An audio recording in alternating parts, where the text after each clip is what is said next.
Welcome to the Real Retirees of New Jersey, powered by Liberty Financial Group and Artemis Wealth Advisors. Randy and Peggy Fisher want to help you retire once and retire right. Get more information at therealretireesofnewjersey.com. They never throw the first punch, but they're always a knockout. Thanks for subscribing. Thanks for downloading. But most importantly, thanks for listening. This is the Real Retirees of New Jersey podcast with Peggy and Randy Fisher. It's all powered by Liberty Financial Group and Artemis Wealth Advisors. You can get more when you visit therealretireesofnewjersey.com. You can find that and all the information here in the show notes. My name is Mark Owens. Now, let's get to the show. How y'all feeling this weekend? Happy Trump Day. Peggy? Every day's like Christmas. So we wanted to give it The world's going to be back to normal finally. a week and a half to let the dust settle a little bit. Make sure that there were no shenanigans with the election. Lord knows we've seen that in the past. Yeah, they're still trying. It's not, but, hey, it happened earlier this week. Yeah. Trump took the White House. GOP took the Senate. And earlier this week, it was confirmed to have the House as well. Were you surprised Trifecta. at how big of a landslide? I mean, this wasn't a wave. This was a tsunami. Not I, McFly.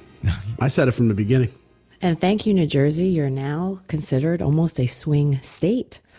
For the first time ever, it's crazy to think that the state of New Jersey, he only lost by 3 to 4%. Right. Well, listen, when irrationality becomes normal, that's stupid. And then, finally people woke up and said, I just can't take it anymore. Right. Right. And again, as it's... It really doesn't matter what color you are, right? Red, blue, green, orange, it doesn't matter, right? wants a great economy. Everybody wants money in their pocket. Everybody wants money in their pocket. Everybody wants to go to ShopRite and know that butter is not $7, you know? Well, Costco just actually took 80,000 sticks of butter off the shelf. Yeah, what was that about? Because they forgot to put dairy There's something on the a label. sticker. Yeah, something on a sticker. It was all about a sticker? Yeah. Okay. And eggs are like 112% higher than what they used to be because Right. there's bird flu someplace again. Oh, okay. This was a wake-up call that a majority of America is tired of the identity politics. True. They don't care if you're black, white, gay, straight. Nobody care. We care about our money, and that's what we're going to talk about this weekend, and we care about our safety. Those are the two biggest priorities for 99% of America.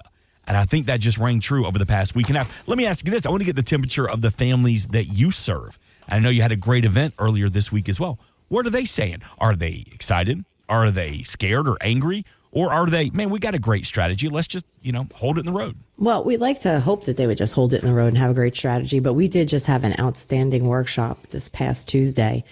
And we did talk about the election. It's funny because Randy does ask at the beginning, how many people voted for Trump, how many voted for Harris. And I think the room was, split? It was almost split. Yeah, it was almost split. Yeah, it was split. And then again, he went right into the economics of everything. And unlike our last workshop where people got up and walked out because they just couldn't take it. Right. This one, I think a lot of people Almost everybody wanted an appointment. they did, which was phenomenal. Everybody wants a second opinion. Yeah, it was phenomenal. Everybody wanted a second opinion. And you know what? Everybody seems very hopeful about what's going to happen with their finances now. And they want to get down to it and see, Well, there are things that's going to be able to be done, right? I mean, just because your person or your party didn't win doesn't mean that life's not going to go on. We've spoken about this for the past number of weeks. And in fact, right now, if you're really setting up for the future, there is a long laundry list of companies that are out there, industries that are out there, sectors that are out there that you can take advantage of moving forward, right? Right, absolutely. As well as if you still have anxiety and you still have apprehension, there are still a number of strategies and policies and contracts and solutions that are available to you that, listen, you can get a nice solid return and never take a lick of risk. Exactly. So if that's what you want to do, instead of putting it in a coffee can and putting it in the money market and collecting basically nothing, Right. Collect 7-8% interest or get a bonus on a particular type of a solution that's out there. Have your money tax deferred over a period of time and collect a hefty interest rate on it. Have access and, never have to worry about the market going down if you don't want to be involved in the market. That's right. But there are opportunities that are out there. Yeah, we have a lot of great products up and coming. right. Really nice for that. I want to get heavy into that here in a second. 908-844-8337. Again, 908-844-8337 to reach out to Peggy, Randy, and the team at Liberty Financial Group and Artemis Wealth Advisors. Because, Randy, you just made a great point. A lot of people coming in right now asking for a second opinion. Yeah. Look, a lot of people are fiscally excited for what Trump could do moving forward. But that doesn't mean it's going to be puppies and unicorns and rainbows and sparkles. I mean, they only gave those out in Georgetown. So there is always this conversation, And Randy, Yale. about And Harvard. And Columbia. It's the safe spaces. The safe spaces. Did your feelings get hurt? You don't have to go to school tomorrow. But there is always a conversation about the potential of a recession. We've talked about it here before. Sure. You don't have the crystal ball, but do you think one is coming in 2025? And more importantly, is it necessarily a bad thing? I've got a trivia question for you. Let's go. Give it to us, Rand. Ready? What is the percentage of a recession every year? 100% chance of a recession. What's the chance? There's a probability, right? There's a probability that something is going to happen in the course of a year. What is the absolute percentage? I'm going to say 30%, Randy. I'm going to say 100%. There's always a chance of a recession. It's not 100. It's 100% chance. There's I'm going with a 30. Listen, if you flip a coin, there's a 50% chance it lands on heads and 50% lands on tails. Come on. This is why I work in radio. I don't work. All right, so give us the The name. percentage is 12. Oh, okay. No matter what happens in the world, you start off the year with a 12% chance of a recession. Okay. From there, it can obviously go up or you can go down depending on the economic conditions. But over the course of time, things would be adjusted. We've only fallen into a recession a number of different times over the course of, the markets from the time that they've actually started. Most of the time, it's either a black swan event or it's a Fed induced recession. Right. Is what it comes down to. And right now, nobody sees black swan events, right? No. Right. This Friday there was the Mike Tyson Paul fight, right? Yes. Before this fight even happened, people were like saying, "Oh yeah, this one's going to get knocked out, or that one's going to get knocked out, and he's got to watch this punch, he's got to watch that punch."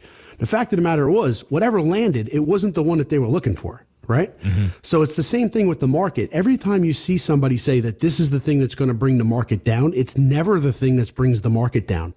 You can turn on any TV station, you can turn on any radio show, and they're all going to have an opinion. And you know what opinions are like, right? Oh, yeah. Everybody's got one. That's right. So you can add whatever one you want there. But the fact is this, it literally comes down to a recession, literally comes down to a bear market scenario where we've run into a wall. Now, here's how we can run into a recession. You ready, ladies and gentlemen? This is how it can happen. We can walk into something called stagflation. What is stagflation?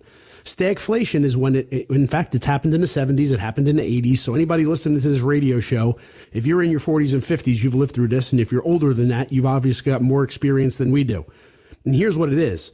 It is an overinflation situation in the economy, overcome also by high unemployment. Right, that's correct. We don't have high unemployment right now. But what is one thing that Trump and Elon Musk and Vivek Verswamy looking to do? What? Clean house, baby. They're looking scorched earth on the government, They right? are cleaning house. I don't know if people realize this. The United States government is the largest employer on planet Earth. Do you know that? It's almost 3 million employees. And we wonder why we have a money issue, because we're spending money hand over fist, but we also have to pay for benefits. We have to pay for all those buildings. We have to employ all these people. And how much redundancy do we have? What's the one thing that they say that they're going to do? They're going to clean up and balance a budget, and they're going to cut out all the red tape and as much as they can. Right. What does that entail?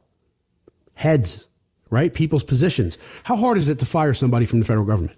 Extremely hard. Almost impossible. Correct. But you know how they're going to do it? How? This is the best thing. I heard this the other day. Tell me. They're going to take the Department of Education. They're going to move it to like Fargo, North Dakota. They're going to take another division that's in Washington, D.C., and they're going to move it to Nome, Alaska. Because no one's going to want to No one's going to want to move. No one wants to move. No one wants to work there. So they're not firing anybody. Yep. They're just saying your job went to such and such. You got to go. You got to go. Right. And when the people go, I ain't going, great. We're not refilling that job. Mm-hmm. That's how they're going to get a lot of this stuff done. So there's going to be almost like forced retirement going forward. What does that mean? Unemployment. If you look statistically, in the next 5 years, 4.5 years, I should say, over 41 million baby boomers that are over 65 are going to start retiring again. Yeah. People turning 65, 41 million Americans. Let me put that into perspective, because I know we're going to talk about Social Security in a little bit. Last year, there was about 77 million Americans that got a Social Security check. Yeah. Most people that are 65 are still working, right? Right. They're not taking a Social Security check while they're still working, because then there's a penalty to the Social Security. There's a big system to that. When those people retire, there'll be over 100 million people taking a Social Security check. Do you know the weight on that system? That's going to be unbearable, right? Yeah, it is. How do you replace the 41 million people that went from working and getting Social Security taxes taken out of their paychecks to not getting any money taken out of their paychecks? And who is replacing those people? The But working also, class? too, that's right. Well, but I don't know where we're getting them from, right? Well, the rise in unemployment also stems from more people entering the workforce, many for the first time. Do you know the reason why, Randy? Immigration. You got it. Yeah, So absolutely. you've got all these people coming through for that as well. I mean, That's why it was called immigration, right? And Right. That's Yeah. the fact that it was. It was head count is Right. really what they were looking for, because they were looking to bring people into the country. Because guess what? Americans are not having babies at the same rate that we used to. it's true. Yeah. Right? You know, there was no war that people came home to and said, "Hey, I haven't been with you for a while. Let's have babies." Right? That didn't happen. In 1944, there was an explosion. That's how all those baby boomers happened. Right? We didn't have that boom again. Yeah. Now we have immigration, and immigration basically is basically the influx or the migration of human being and headcount into Right. the country. Exactly. It's literally now that's an economic condition, but what you really have to take into consideration is how are we going to take these people and turn them into productive individuals that are participating in the economy as well as participating in the federal government, right? Yeah. It's not just the people who are getting handouts and hand ups. It's the people who are contributing to society and to contributing to the country. That's a different story. We'll see how it plays out. And then some fears are with the weaker job market and rising credit delinquencies. That's the posing threats. You got auto loans, consumer debt, all these things that all take into place. One of the as things well. that they're on the table is what? Writing off auto interest? That's right. Capping credit card interest? Correct. To be helpful. So we're talking about all these things, ladies and gentlemen. You can give us a call. What's that number, Peggy? You got it. 908-844-8337. So the biggest question is, how do all of these things, these nook and crannies, these little things that are out there right now that you may not have thought about, or it's keeping you up at night, or whatever it may be, how does that apply to your financial plan? How does that apply to your pre-retirement? How does that apply to your retirement? How does all that fit in? There are a lot of things in which you can do, in which I have to say it this way. There's a lot of things you must do right now in order to make sure that you're going to have a successful next 4 years. That's exactly it. Well, we just had clients this week, right, Rand? And what was the thing that we did with them? We did budgets. We get you in, we'll look at your budget, take a look, and that's when the surprise comes, right? That's a bad word for people, budgets. Budgets. And it's funny to see a husband and wife talk about the budget. People's eyes crossed. They do.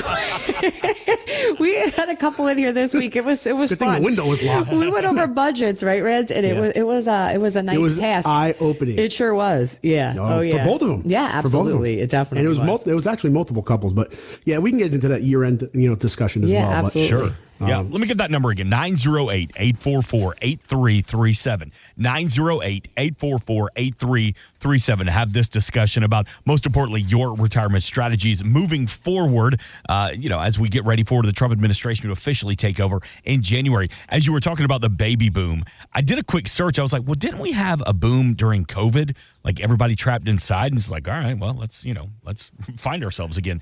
no, you couldn't do those things with masks on. That's great, Rand. I love it. Funny thing is, there was actually a baby decline during COVID. Want to know Isn't why? that something? Because people figured out they didn't like each other. Exactly. Or they didn't want to Go touch each nowhere. other with COVID. They had you so feared that if you touch somebody, you were gonna have the. I wish God only you knows would have get what. COVID. Yeah, right. Get away from me. There was actually an increase in divorces. after Divorces COVID. and alcoholics. I told you. Yeah, they at the liquor store did real well during those times. And my Real, waistline. people got a second opinion on their marriages. Yes. Exactly. Hey, speaking of True. second opinion, you said that people have been asking about that, taking Yes. advantage of the second opinion that you offer. So when they sit down with you, what questions do they have? What are they? And we kind of touch on this a little bit, but what are you finding in current portfolios? Well, we're finding a lot of things. So first is when people walk through the door, and when I say it's eye-opening, some people think that they have a lot less than what they need Right. in order to retire. That's true, yes. Right? And we tell them, listen, it's never as bad as you think it is, and it's never as good as you think it is. So let's get to the nitty-gritty. So when we do a report and we do an X-ray analysis of their entire portfolio, it's not just their portfolio. It's their lifestyle. It's their mortality. It's their Social Security payments that will potentially be happening, or they are happening currently. Is there a pension? What options are available, and what should you take? How to optimize that, right? Where are you going to live? What type of debt do you have? Peggy brought up budget. We make it really simple. Yeah. And we basically we ask this question. Think of it in $1,000 bills. How many $1,000 bills do you need in order to run your household? Exactly. Yep. And we break it down and we start there. And a lot of times why we do that is because we want a ballpark. No one's ever going to be right down to the nitty gritty. I don't even care if you're an engineer and you're like to the penny. It's not going to work.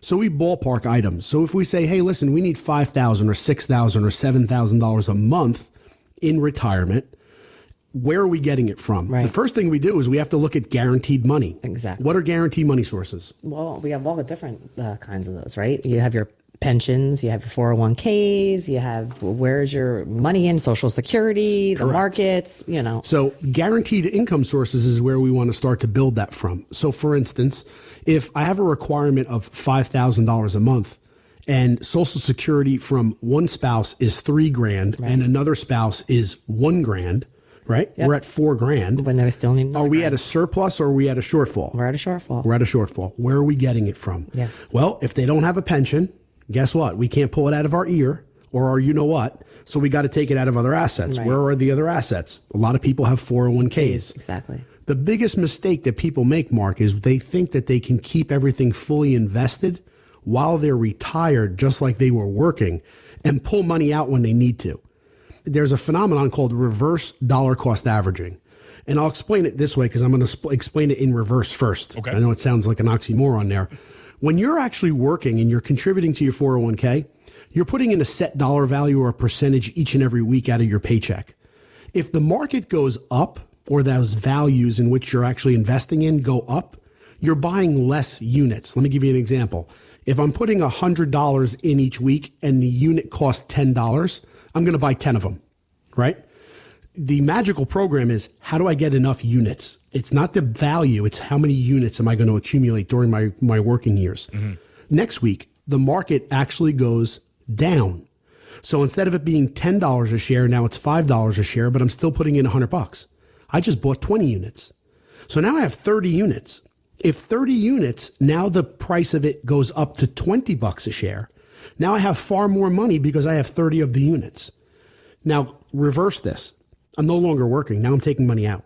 If the market's going up, it's a nice job. It's wonderful. Because if I'm taking money systematically out of the market and it's continuing to rise, I'm actually taking less units out of the market because they cost more and I can take less of them. But if the market's going down, that's the big problem. Right. The market just doesn't only go up. Mm-hmm. It goes down. So next month I need to take money out of the market and it's down big. We gotta make sure. Well, guess what? I still need income. I'm not going to Walmart and getting a part-time job for that month. I need to take money out of the market if I'm going to basically survive on taking money from my 401k or my IRAs that's fully invested. We call that creating a paycheck on commission. Right. That's not a guaranteed paycheck. So most people in America have never worked on commission. Why do you want to work on commission while you're retired? I don't. Nobody, a lot of people don't. They don't want to do that. That's a very, very scary situation. Most people were never car salespeople or real estate officers or drug salespeople or whatever because they just didn't want to work on a variable paycheck, right? That's why I don't want to wait tables ever again. No, well, there you go. If you will. It's a commission, if you will, right? Right. So the fact is, when you're building your income or you're collecting income on a monthly basis or a quarterly basis off of stock market returns or stock market portfolios, your entire portfolio is then subject to a decrease in value of units, not just a decrease in value, the decrease in value of the number of units in which you hold. Now, this is the secret. If the market goes down and you need income, you're going to take money out because you're going to need it. Mm-hmm. But the problem is it can recuperate 1,000% the next day. The units that you've already sold are gone. Right. They don't exist anymore. So they're not going to appreciate to anything. So your account can't rebound. In that instance, your account has to work twice as hard, right? Think of it this way. Any reduction to that portfolio, whether it be a loss or a reduction from income, is actually an outflow. We use outflows in negative manners, right? So if my portfolio remove 10% from the portfolio, and let's put it into little perspective. I'm removing 5% for income, but I had a 5% loss. That's a 10% total reduction, right? Okay. Yep. My account would actually need to do a 14.5% rate of return in order to keep the balance what the original balance was. So it's not that if I take 10% out, I need to put 10% back in or receive a 10% rate of return. I need to receive a larger rate of return. And you did ask that question at our workshop, right, Randy? Nobody gets it right. Nobody gets that answer right. That's what's really stunning, right? Let's break it down into really simple stuff. I have $1, Okay. 4 quarters. If I lost 50%, how many quarters out of the 4 would I lose? 2. 2. So we got 2 left. Yeah. I got a 50% positive rate of return. How many quarters did I just gain? 25 1. cents. How much am I up or down? Well, you're still down 25, 1/4, 25%. Bingo. So what I said there was a minus 50 plus 50 doesn't make it even. Right. Right? Think about this. If you lost 50% of your portfolio, you need to do a 100% rate of return. Ladies and gentlemen, don't crash your car right now and don't fall off your kitchen chair. How many people have gotten a 100% rate of return on your portfolio? Yeah. Now, we've gotten 100% returns on different positions within a portfolio, but never on the portfolio. Right. And that's not even the worst part about it. The worst part about it is the time which you lose. That's right. Because it's how long does it take in order to recuperate that? And some people just don't have that time to recuperate. Not when you're retired. Right, exactly. And that's the difference between investing while you're not retired and investing while you are retired. Right. It's a difference between the risk in which you can afford to take and the risk in which you can't afford to take any longer.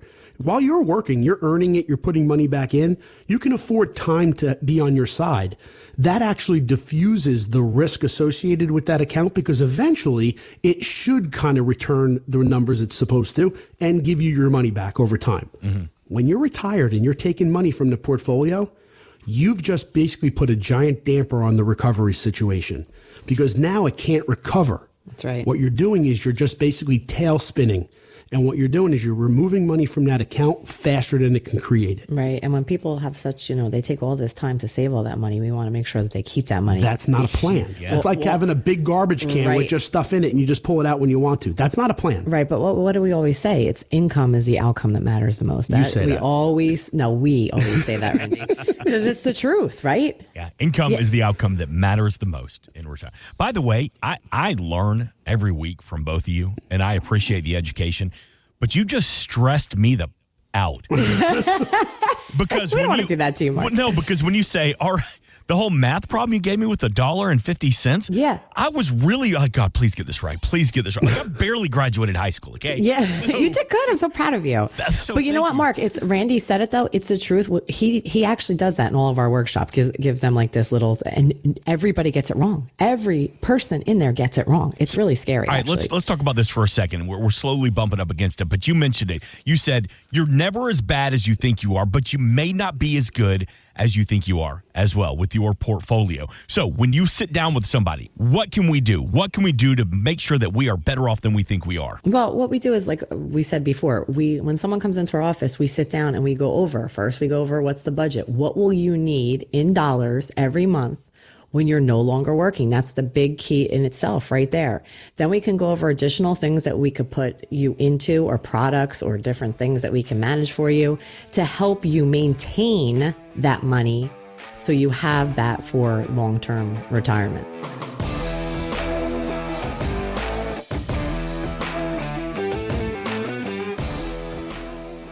We are an independent financial services firm helping individuals create retirement strategies using a variety of financial and insurance products to custom suit their needs and objectives. Investment advisor services offered through Artemis Wealth Advisors, a registered investment advisor. Exposure to ideas and financial vehicles discussed should not be considered investment advice or recommendation to buy or sell any financial vehicle. Past performance is not a guarantee of future results. Investments can fluctuate and when redeemed may be worth more or less than when originally invested. Artemis Wealth Advisors is not affiliated with nor endorsed by the Social Security Administration or any other government agency and does not provide legal or tax advice. Please consult with your attorney, accountant, and or tax advisor for advice concerning your particular circumstances. Annuity guarantees rely solely on the financial strength and claims paying ability of the issuing insurance company. By contacting us, you may be provided with information about insurance and annuity products offered through Randolph A. Fisher, insurance license number 9616074, and Liberty Financial Group, LLC, and Peggy Fisher, national license number 189-42003 and 570-5833.